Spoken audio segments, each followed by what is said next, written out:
interesting topic around private capital investment in Nigeria.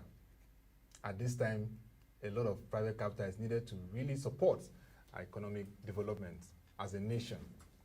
With me to lead this conversation is Mr. Oluyemi Rufai, the head SME advisory for First City Monument Bank. Good morning, Mr. Oluyemi Rufai. Good morning, Otabasi. It's a huge privilege to join this show. Yeah, nice to have you. Mr. Oluyemi Rufai also has a background in investment banking, so it'd be really nice to have conversations around investments. And with me in the studio, of course, is our co-anchor and an ace financial journalist and financial analyst and CEO of Frontier Africa Reports, Mr. Bosa Mufai. Thank you, Otto. Good morning. Yes, we're talking good morning, investment, one of your very interesting subject topics. Thank you very much. It's good to be here. Yes, yeah. So, Mr. Oluyemi Rufai, first just tell us about the global activities around private capital investments. With the developments and the scenarios we're seeing now, how is that being affected, particularly for Africa and indeed Nigeria? Yes, thank you once again. I mean, if you look at the biggest venture capital firm in the world, SoftBank. In the last few days, the CEO SoftBank just basically reported the fact that they've taken a huge hit. They reported a huge loss of about 18 billion US dollars. Pretty much due to the fact that they had to write down some of their investments in WeWork, as we know them, and even the Uber technology, and a few other investments that they have made. So some set up a $100 billion vision fund. That's what it called it. And because of the effect of the pandemic, of course, government around the world, in the US, in China. China started first, sometime in January, up until sometime in February. With 76-day lockdown in some parts of Wuhan, and then US joined it, and a few other countries, and globally, that lockdown impacted service firms like Uber. If you can go out, how then do you earn income? So that really affected SoftBank. Again, if you look at Sequoia is also a leading VC firm in the US. They also are taking some hit. And then when you dovetail that down to the private equity firms, big private equity firms like Blackstone Group, they just also reported their Q1 2020 figures, and it's not looking good at all. Basically they recorded a loss of about 1.1 billion US dollars. And how did this happen? Of course, they've taken positions in the oil, in oil markets. They've taken positions in equities market. Of course, they've also invested in a couple of real estate and other firms who have largely been impacted. Crude oil price moved from somewhere around $65 around January. At some point, crude oil price futures were trading at negative below $0. Obviously, this really impacted Blackstone's investments. Again, Carlyle Group as well. If you check, they also just reported some dip in their Q1 figures. So Q1 globally, investments really largely took big hit. Even the biggest hedge fund management group in the world, Bridgewater Associates, led by Ray Dalio, lost billions of dollars. He couldn't even predict and forecast what was going to happen in Q1. Yeah, what you then begin to see from Q2, starting from April, where some countries have started to then ease the lockdown, you begin, and then crude oil prices have started to move, tick up, gradually. Of course, you won't see 2019, 2018 crude oil price figures, so quickly, because the oil giants were not able to, cut down on production quickly. Due to some technicalities, as it were. So the increase in price will take a while before it gets back to desired price levels.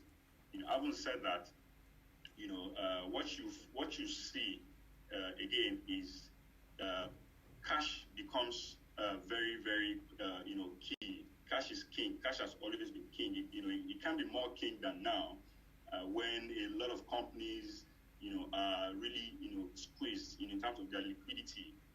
So what you then find these private equity firms and VC firms doing is to largely begin to see where they can maybe sell off some assets quickly, or even divest their portfolio. You see that with some sovereign wealth funds. The biggest sovereign wealth fund in the world, the Norwegian sovereign wealth fund. Also interesting hit in their equity fund, even though their fixed income portfolio, gained 1.3%, but largely they lost about $1 billion, 113 billion US dollars actually, over 10% of their equities portfolio.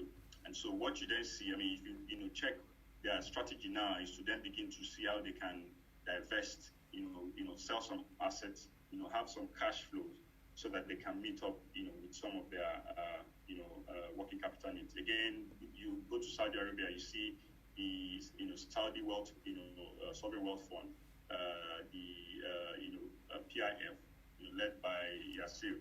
Again, they are, doing a lot of investment, divesting away from oil. Just recently, this week, just announced, some investment in, corporations like Facebook, investment in banks like Bank of America, Citigroup, and what have you. So globally, the overview is such that crude oil price, which is the mainstay of a lot of activities, drives a lot of countries have taken a huge hit, coupled with coronavirus lockdown. Divestment is happening. Cash flow, how do we mop up cash at this period is what the private equity and VC firms are looking at. Well, very, very nice overview you're giving. These are major companies, I suppose. SoftBank, particularly Sequoia, who has been major contributor to what we see in NASDAQ, most of those tech companies, yes, which Sequoia has invested in. And then we look at Kala, the private equity firm that's had some major investments in Nigeria, some of the biggest companies. That definitely has some signals, some signs of challenges around capital, like he's saying. I'm just thinking, if we try to dovetail some of these current developments within the Pan-African space, or SSA to be more precise, what do we know at this point in time, Olujimi? Again, thank you, Baku. What you interestingly, as much as we want to say that emerging markets and frontier economies like what you just rightly mentioned, sub-Saharan African economies like South Africa, Nigeria, Kenya. Just sometime in Q1, you see S&P downgrade a lot of our, ratings to junk bonds. But it's about perspective, right? It's about what you see, what investors are perceiving, and what they're seeing. The same market that has been downgraded to junk rating, you will begin to see a lot of investment, flowing into fintechs. Flutterwave raised $35 million Series B funding sometime in January. It was also reported just recently within the healthcare space. You have 54 Gen. Yeah, $15 million. Fantastic. And also you have this automobile electric vehicle company that just raised about $9 million US. Okra is trying to digitize data collection for the financial sector. They also just recently raised $1 million from they all come. So investment, are actually, flowing in. It's about, what you're seeing. Look at it this way, Africa has been, taunted to basically be about 2 billion in the next few years. Africa's population is largely, made up of the youth. I mean, between the ages of 18 and 35, over 65%, of that population. There's huge infrastructure gap in Africa. I mean, I used to, say this to some of my colleagues. If we can basically find ways to coordinate the two sides of the equation, right? You have one side where there's huge, infrastructure gap, power sector, the road transport sector, the rail, networks, soft infrastructure like, healthcare, education. There is huge gaps in all of these sectors.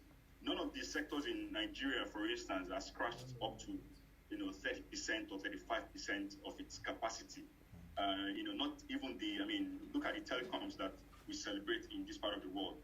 Fantastic, figures that we throw out. I mean, over 100 million, subscribers. But guess what? In terms of people that currently use data, it's less than 30% people that are connected, via the internet. So there's huge opportunity in that space. You look at the financial service sector as well. Banks. I mean, how many functional bank accounts do we have?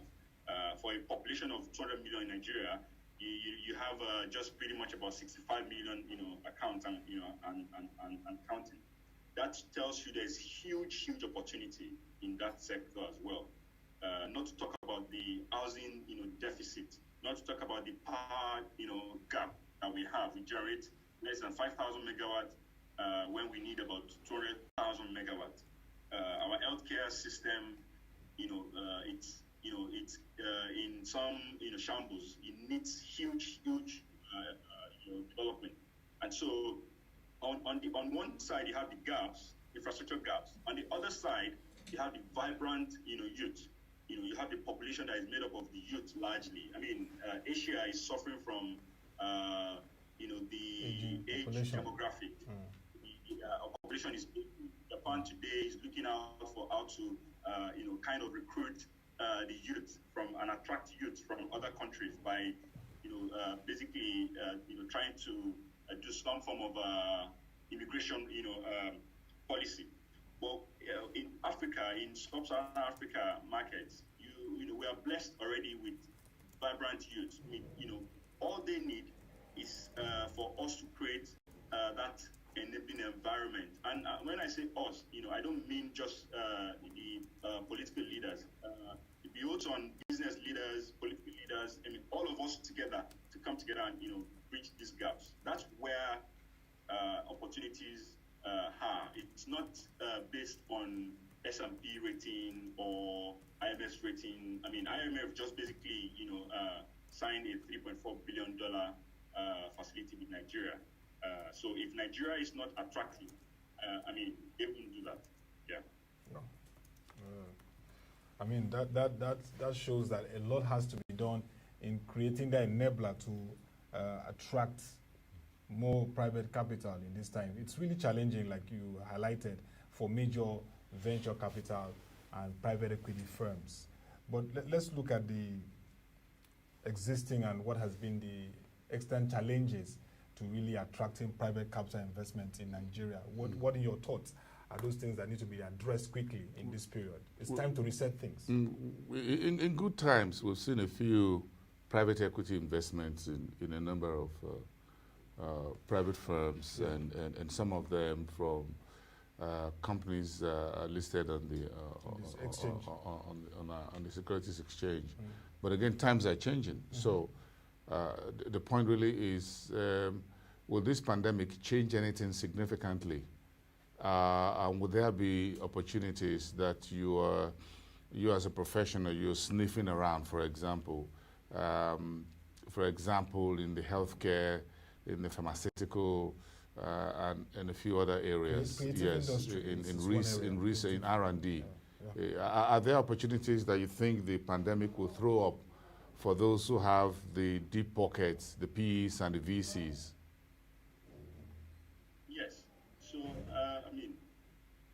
if you look at what the pandemic has, led to, where everyone pretty much is talking about work from home. So you see the consulting firms, even financial institutions, telecoms, the Google, the Facebook, Indian, in our local market, beginning to then discuss how they can restructure and rejig their operation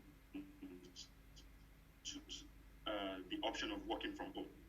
Remember where we're coming from in terms of power, sector. What we generate currently is not enough to even serve a city like Lagos, talk less of the entire, Nigeria.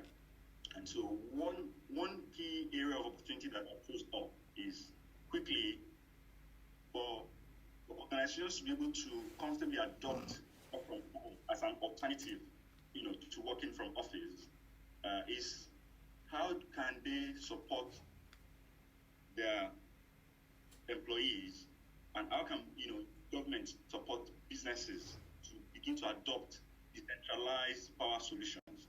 And so when I mean decentralized power solution, I mean solar energy solutions. So you see opportunity in renewable energy, clean energy, right, solutions, whereby every home now can basically have access to seamless power, supply by adopting solar energy solutions. That's one opportunity that the pandemic has thrown up. So you begin to see investment coming through renewable energy, clean energy, specifically solar energy solutions. Now, for solar energy, comes in variants. You have solar home systems, you have mini grids, and what have you. That's one area. Next thing you see, investment will begin to go to digital technology. And when I mean digital technology, solutions that can help businesses still engage their customers seamlessly, such that right from home, right from their offices, they can still meet the demands of their users, of their customers. So you begin to see e-commerce pick up a lot. You begin to see investment flow into digital platforms where so businesses can then latch onto it, right? Their products, their solutions, and then those sorts of digital platforms will then have to partner with e-logistics companies. I don't need to mention some of them, but some of them like GIG Logistics, like Zido Logistics. These are very efficient, technology-driven logistics solutions companies that you begin to see a lot of, investment flow into, because then again, people want to reach the end users, the final consumer. Then again, there are opportunities. Telemedicine. Telemedicine is going to pick up, big time. You begin to see investment flow into, healthcare without boundaries. So borderless, medicine solutions. Just recently, interestingly, Sequoia, between May 1st and yesterday, Sequoia Capital has made investment of over $500 million US.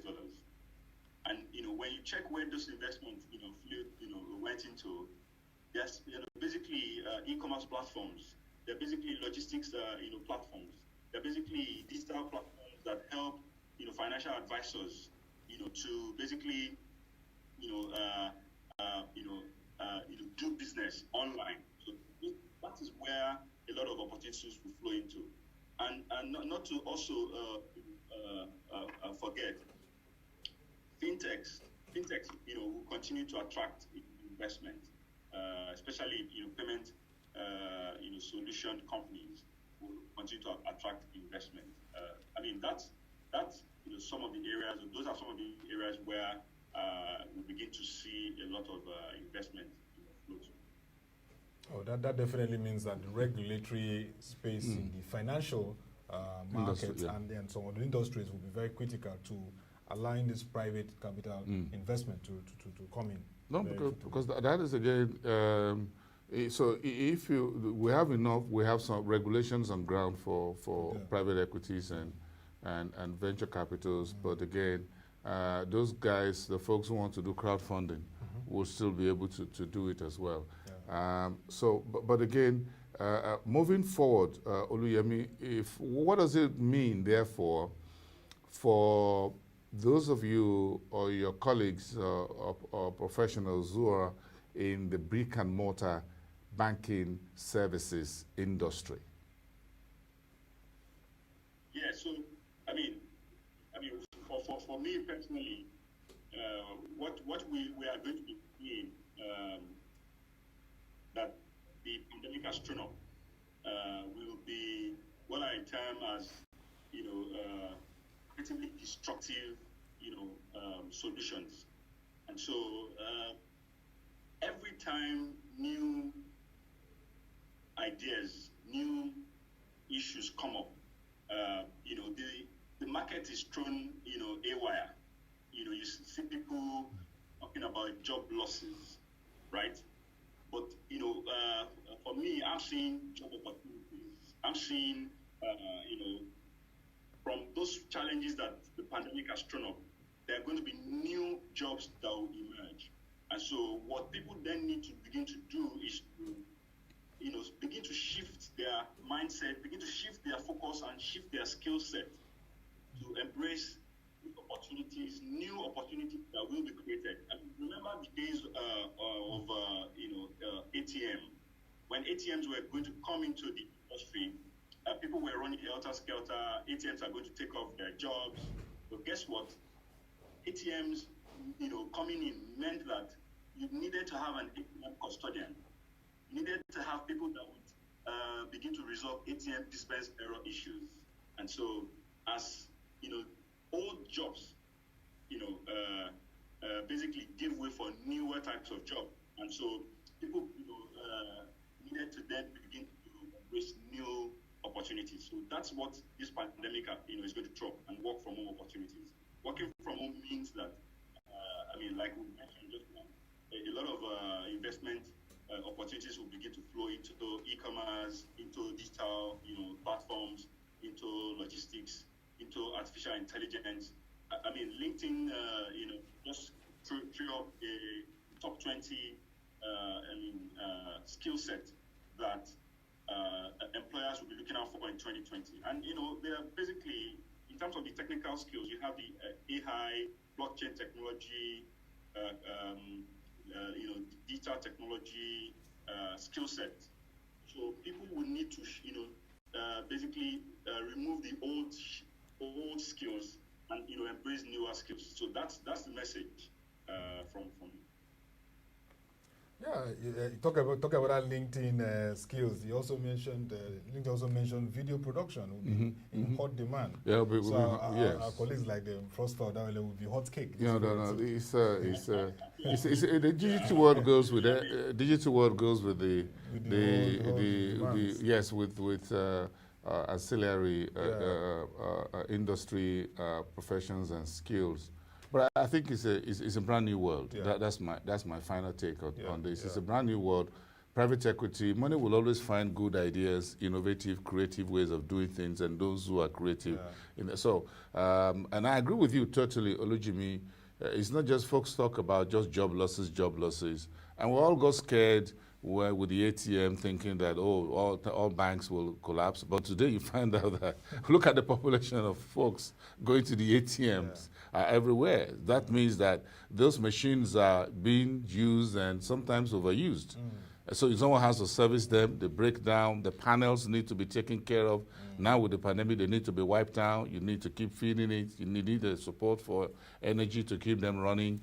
You need new softwares to prevent fraud on those machines and all that. So you guys who are in fintech, in ICT and all that will always be in business. So it's just a change of jobs, not really that jobs are totally being wiped out. That means we need to also be creative so that this job is not taken from us. Very important. Yes, yeah. But still speaking on the banks in terms of advisory, part of the challenges of SMEs is advisory, is capacity building and all that.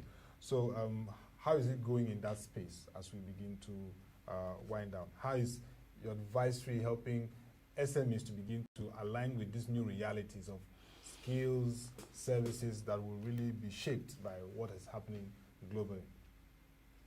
Yes, so what we have seen in the past, which you've also rightly alluded to, is skills gap, knowledge gap. Once those two can be breached, then there is a higher chance that SMEs can then access capital. When you go out to the market and interview SMEs, what you hear from them is the fact that, banks don't lend to them.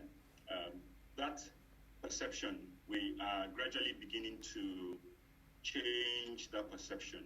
And so what we've done in the past, in recent past, is to identify those specific areas of needs, like how do you put your business plan together? Why do you then need to, after putting your plan together, you need to register your business. You need to structure your business properly so that it can then attract capital. And we used to do a lot of things physically. So we host a couple of capacity building programs whereby we bring in subject matter experts to help train and build the skill set of our SMEs. So taking that further, because of the pandemic has thrown up new opportunities. We're now saying that can we begin to adopt digital platforms, webinars, to empower our customers? Can we begin to serve our customers, give them access to facilities online? They don't need to be physically present. And so those are the things that we're going to be seeing in the new normal. Digital platforms for learning and development, digital platforms that would give access to capital easily for SMEs. Yeah. All right. Thank you very much, Mr. Oluyemi Rufai, Head SME Advisory, First City Monument Bank, for your very insightful perspective on private capital investments, particularly in Nigeria. We really enjoyed the whole analysis from the global overview to the opportunities and indeed improving advisory to SMEs, who are the key drivers of growth in our economy. Thank you very much. Thank you for having me, yes. And then keep safe and keep healthy. Make sure you use your smart and your answer. Yeah, thank you very much. Thank you very much. Thank you. Well, Mr. Boss, it's been nice having you. you. We all become health apostles. Healthcare. Apart from being investment bankers and financial experts. Yeah, everybody's becoming healthcare gospelers these days. The first thing they say, not how are you, say, have you been keeping safe? Yes. That's the first thing. Yes. And I think we have a 2 days public holiday, Monday, Tuesday. Oh, Monday, Tuesday. Yes. So Fitri, public holiday by Muslims, but of course, public holiday for everybody. Yeah. But the big story next week is the monetary policy committee one-day meeting of the central bank. That's, yes, 28th. Yes, that would be a very big story to see what the central bank governor, Mr. Godwin Emefiele, will say at the end of the monetary policy committee meeting. Will he reduce rates? For the first time, in a long while, it's a one-day meeting. Yes, which means it's going to be action-packed. I mean, his counterpart in South Africa, Lesajo Ngayago, has reduced by 50 basis points. So will he reduce by any level? My take on this side of the table is no. The fundamentals are totally different. Yeah, okay. But let's leave it to that next week. Let's come back to that on Monday. Yeah. Let's keep him waiting. That conversation next week. Thank you very much, Mr. Boston Omofaye. Thank you very much. My pleasure. Having you through the week on our conversations. And that will be all on our conversations on economy and politics and market review for the week. Join us next week. A lot of interesting developments and stories to follow on the economic and financial market space. Join our website, www.prosciengi.com, to get our news stories, reports, analysis, and also watch our videos. Also, this period, ProShare has packaged for you the Corona Central Watch, which gives you a tracker on the COVID-19 pandemic from the global, national, and of course, the state level.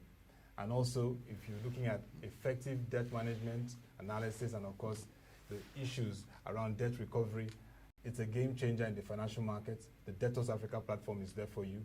Log on to www.debtorsafrica.com to get all those insights you need. It's been an interesting week, and look forward to another one with you. Till we come your way again, thank you for watching. Have a nice day and stay safe.